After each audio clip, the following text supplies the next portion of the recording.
There's no feeling more intense than starting over. If you deleted your homework the day before it was due, as I have, or if you left your wallet at home and you have to go back after spending an hour in the commute. If you won some money at the casino and then put all your winnings on red but it came up black. If you got your best shirt dry cleaned before a wedding and then immediately dropped food on it. If you won an argument with a friend and then later discovered that they just returned to their original view. Starting over is harder than starting up. If you're not ready for that, like if you've already had a bad day, then what you're about to go through might be too much. Feel free to go away and come back. I'll be here. Alright, thanks for coming with me on this trip. I'll understand if you have to take a break at any point. Just find a safe place to stop and quit the game. Don't worry, I'll save your progress, always, even your mistakes. This game is a homage to a free game that came out in 2002, titled Sexy Hiking. The author of that game was Jazuo, a mysterious Czech designer who was known at the time as the father of B games. And B games are rough assemblages of found objects. Designers slap them together very quickly and freely, and they're often too rough and unfriendly to gain much of a following. They're built more for the joy of building them than as polished products. In a certain way, Sexy Hiking is the perfect embodiment of a B game. It's built almost entirely out of found and recycled parts, and it's one of the most unusual and unfriendly games of its time. In it, your task is simply to drag yourself up a mountain with a hammer. And that act of climbing, in the digital world or in real life, has certain essential properties that give the game its flavor. No amount of forward progress is guaranteed. Some cliffs are too sheer or too slippery. And the player is constantly, unremittingly in danger of falling and losing everything. Anyway, when you start Sexy Hiking, you're standing next to this dead tree that blocks the way to the entire rest of the game.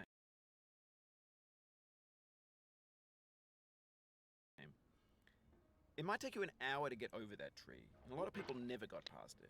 You prod and you poke at it, exploring the limits of your reach and your strength, trying to find a way up and over. And there's a sense of truth in that lack of compromise. Most obstacles in video game worlds are fake. You can be completely confident in your ability to get through them once you have the correct method or the correct equipment or just by spending enough time. In that sense, every pixelated obstacle in Sexy Hiking is real. The obstacles in Sexy Hiking are unyielding, and that makes the game uniquely frustrating. But I'm not sure Jazuo intended to make a frustrating game. The frustration is just essential to the act of climbing, and it's authentic to the process of building a game about climbing. A funny thing happened to me as I was building this mountain. I'd have an idea for a new obstacle, and I'd build it, test it, and it would usually turn out to be unreasonably hard. But I couldn't bring myself to make it easier. It already felt like my inability to get past the new obstacle was my fault as a player rather than as a builder. Imaginary mountains build themselves from our efforts to climb them, and it's our repeated attempts to reach the summit that turns those mountains into something real. When you're building a video game world, you're building with ideas, and that can be like working with quickset cement. You mold your ideas into a certain shape that can be played with, and in the process of playing with them, they begin to harden and set until they're immutable, like rock. And at that point, you can't change the world, not without breaking it into pieces and starting fresh with new ideas. For years now, people have been predicting that games would soon be made out of prefabricated objects, bought in a store and assembled into a world. And for the most part, that hasn't happened, because the objects in the stores are trash. I don't mean they look bad or that they're badly made, although a lot of them are. I mean they're trash in the way that food becomes trash as soon as you put it in the sink. Things are made to be consumed and used in a certain context, and once the moment is gone, they transform into garbage. In the context of technology, those moments pass by in seconds. Over time, we've poured more and more refuse into this vast digital landfill that we call the internet. It now vastly outnumbers and outweighs the things that are fresh and untainted and unused. When everything around us is cultural trash, trash becomes the new medium, the lingua franca of the digital age. And you can build culture out of trash. But only trash culture. B games, B movies, B music, B philosophy. Maybe this is what digital culture is. A monstrous mountain of trash, the ash heap of creativity's fountain. A landfill with everything we ever thought of in it. Grand, infinite, and unsorted. There's 3D models of breakfast, Gen X's fanfic novels, scan magazines, green screen Shia LaBeouf, banned snuff scenes on LiveLeak. Facebook's got lifelike bots with unbranded adverts and candid shots of Kanye and Taylor Swift mashups, car crash epic failed GIFs, Russian dashcam vids, discussions of McRibs, discarded, forgotten, unrecycled, muddled, rotten, untitled. Everything's fresh for about 6 seconds, until some newer thing beckons, and we hit refresh. And there's years of persevering, disappearing into the pile, out of style, out of sight. In this context, it's tempting to make friendly content that's gentle, that lets you churn through it but not earn it. Why make something demanding if it just gets piled up in the landfill, filed in with the bland things? When games were new, they wanted a lot from you. Daunting you, taunting you, resetting and delaying you. Players played stoically. Now everyone's turned off by that. They want to burn through it quickly. A quick fix for the fickle. Some tricks for the clicks of the feckless. But that's not you. You're an acrobat. You could swallow a baseball bat. Now I know, most likely you're watching this on YouTube or Twitch, while some dude with 10 million views does it for you. Like a baby bird being fed chewed up food. That's culture too. But on the off chance that you're playing this, what I'm saying is, trash is disposable, but maybe it doesn't have to be approachable. What's the feeling like? Are you stressed? I guess you don't hate it if you got this far. Feeling frustrated? It's underrated. An orange is sweet, juicy fruit locked inside a bitter peel. That's not how I feel about a challenge. I only want the bitterness. It's coffee. It's grapefruit. It's licorice.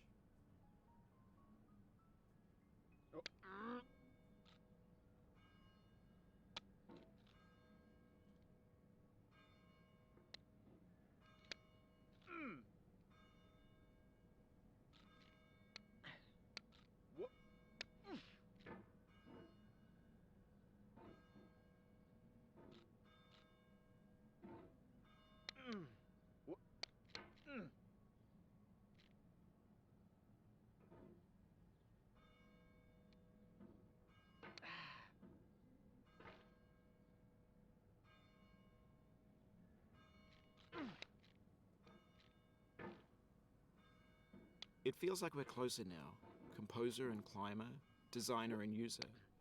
You could have refused, but you didn't. There was something in you that was hidden, that chose to continue.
It means a lot to me that you've come this far, endured this much. Every wisecrack, every insensitivity, every setback you've forgiven me is a kingly gift that you've given me.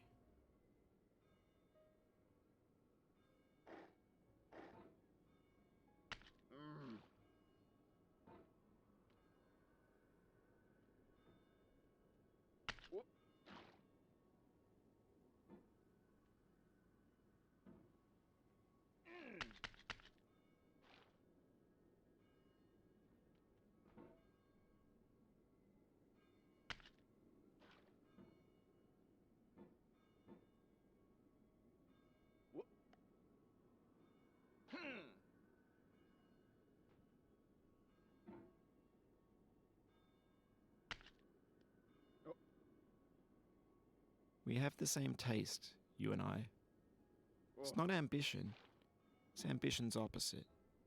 An obdurate mission to taste defeat. You'll feel bad if you win, so I put this snake in for you.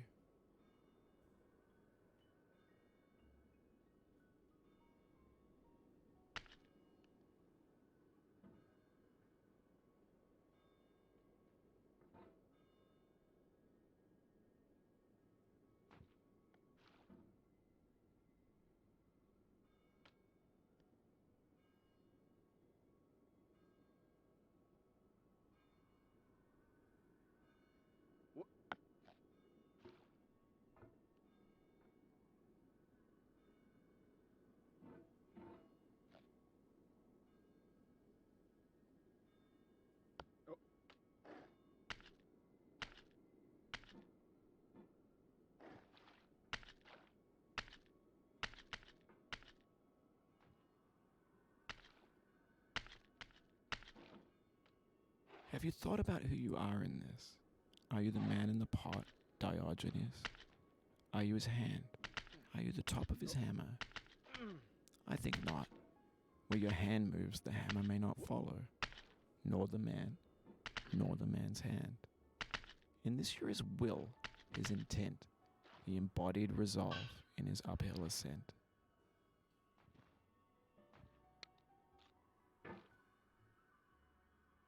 Now, you've conquered the ice cliff, the platforms, the church, and the rectory, the living room and the factory, the playground, the construction site, the granite rocks, and the lakeside. You've learned to hike. There's no way left to go but up, and in a moment I'll shut up. But let me say, I'm glad you came.